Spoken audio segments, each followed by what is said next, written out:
செக்கரியா அதிகாரம் 5. பறக்கும் சுருள் பற்றிய காட்சி. மீண்டும் நான் கண்களை உயர்த்தி பார்த்தபோது இதோ பறக்கும் ஏட்டு சுருள் ஒன்றை கண்டேன்.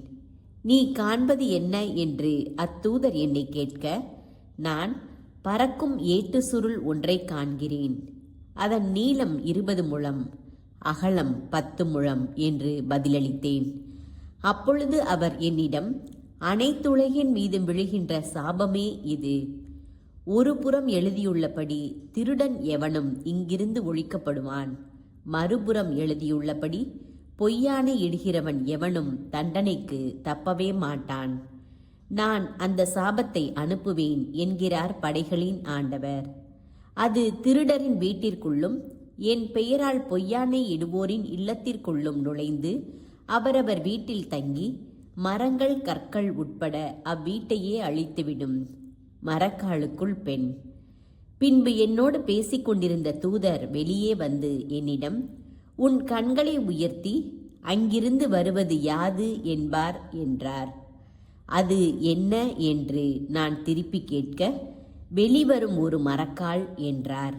தொடர்ந்து அவர், இதுதான் நில உலகெங்கும் பரவியிருக்கும் அவர்களின் தீச்செயல் என மொழிந்தார். அதன் ஈய மூடி தூக்கி உயர்த்தப்பட்டது. இதோ மரக்காலின் உள்ளே ஒரு பெண் அமர்ந்திருந்தாள். அப்பொழுது அத்தூதர், இவளே அக்கொடுமை என கூறி அவளை அந்த மரக்காலுக்குள் திணித்து பழுவான ஈய மூடியால் அதை அடைத்தார். மீண்டும் நான் என் கண்களை உயர்த்தி பார்த்தபோது இதோ வெளிவருகின்ற 2 பெண்களை கண்டேன். அவர்களுக்கு நாரையின் இறக்கைகள் போல் இறக்கைகள் இருந்தன. அவர்களுடைய இறக்கைகளில் காற்று நிரம்பியிருந்தது. அவர்கள் மரக்காலை மண்ணுக்கும் விண்ணுக்கும் இடையில் தூக்கி கொண்டு போனார்கள். என்னோடு பேசிக்கொண்டிருந்த தூதரிடம், இவர்கள் மரக்காலை எங்கே கொண்டு போகிறார்கள் என்று நான் கேட்டேன். அதற்கு அவர், சீனார் நாட்டிலே அதற்கொரு கோவில் கட்டுவதற்கு அதை கொண்டு போகிறார்கள். அங்கே கோவில் எழுப்பி மரக்காலை அதற்குரிய மேடையில் நிலைநிறுத்துவார்கள் என்றார்.